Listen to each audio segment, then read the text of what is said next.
So LEGO Lord of the Rings is returning in 2023, and in today's video I'm going to be doing my LEGO Lord of the Rings Summer Wave prediction. So I've got 6 sets, one at $20, $40, $60, $80, $100 and $150, so let's get straight into it. So the first one is obviously a simple one at $20. We have the entrance to Moria. This has never been made before. I think it would be really cool to get the printing around the door. I think the minifigures should be Gandalf, Gollum and Gimli. I think also a tree build will be in order, and maybe some elements of the lake, because obviously that lake is pretty relevant considering that a big massive squid monster comes out of it and tries to attack them, but I think that whole set would be really cool for $20. You could even have a play feature where the actual entrance collapses in on itself to stop people from coming in or out. The next set is going to be a little bit different. It's going to be double the price as the previous one at $40. It's going to be micro scale, and it's going to be a diorama similar to the Star Wars and also Jurassic Park models.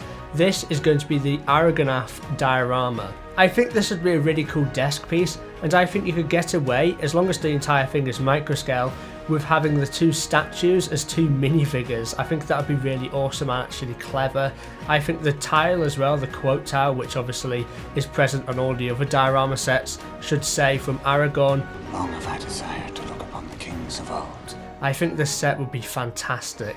For the next set we have something really cool. It's actually going to be similar to the LEGO Harry Potter Hungarian Horntail set released this year, well actually last year now, for $50. This set is going to be a $60 Fell Beast. Now it's going to be in the same style as that Hungarian Horntail set. Maybe it actually has flappable wings as well, similar to that set, but also it only comes with one minifigure, and that one minifigure is going to be the Witch King with his fire sword and also sort of mace ball on a chain. I think that would be so cool.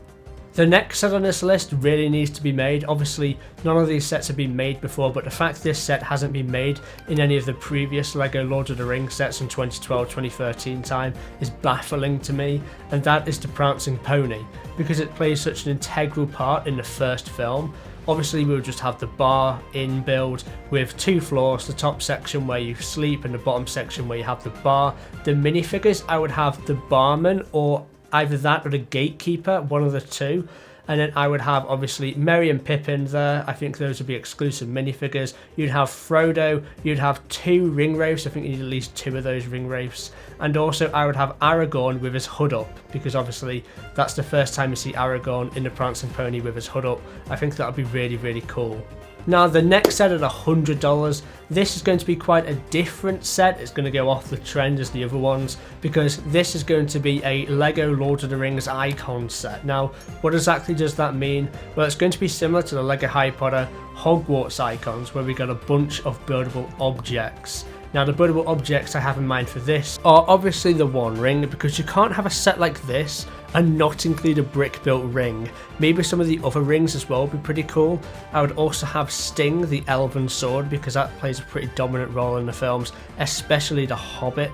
I would also have the Phial of Galadriel, which is basically, you know, that light which Frodo has. I would also have, you know, There and Back Again, A Hobbit's Tale by Bilbo Baggins. I think it would be really cool to have that book as an actual brick built object. Maybe a map of Middle Earth as well would be really cool, because if you look at the LEGO Harry Potter Hogwarts icon set, you can see how all this will come together. Where you have this parchment, you'd have a map of Middle Earth, and where you have a stack of books, you can have obviously Bilbo's book and stuff like that, and then you've got all these other builds alongside it to go next to it. And you know, there's more things you can do. You can have Arwen's pendant, I think would be pretty nice, you know, which Aragorn wears. You can also have the Leaves of Lorien, which are obviously also gifted to the hobbits by Galadriel. And yeah, there's just so many different items. Like this is just off the top of my head. But if there's other items that I've missed, make sure to let me know down in the comment section below. And finally, for the big $150 set, we have Minas Morgul, which is obviously a big castle around the borders of Mordor. I think this would be so cool, especially if you displayed a Fell Beast set right next to it.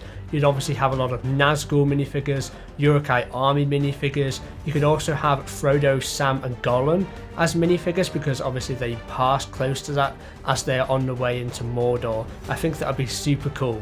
So yeah, let me know down in the comment section below what you think of my LEGO Lord of the Rings 2023 Summer Wave prediction. I have got a Patreon, guys, so if you want to support me further, make sure to check it out down in the description below, where you can actually make yourself a free LEGO Top of Bricks custom model with Top of Bricks Premier. Thank you for watching. I'll see you guys tomorrow for another LEGO video. I'll see you there.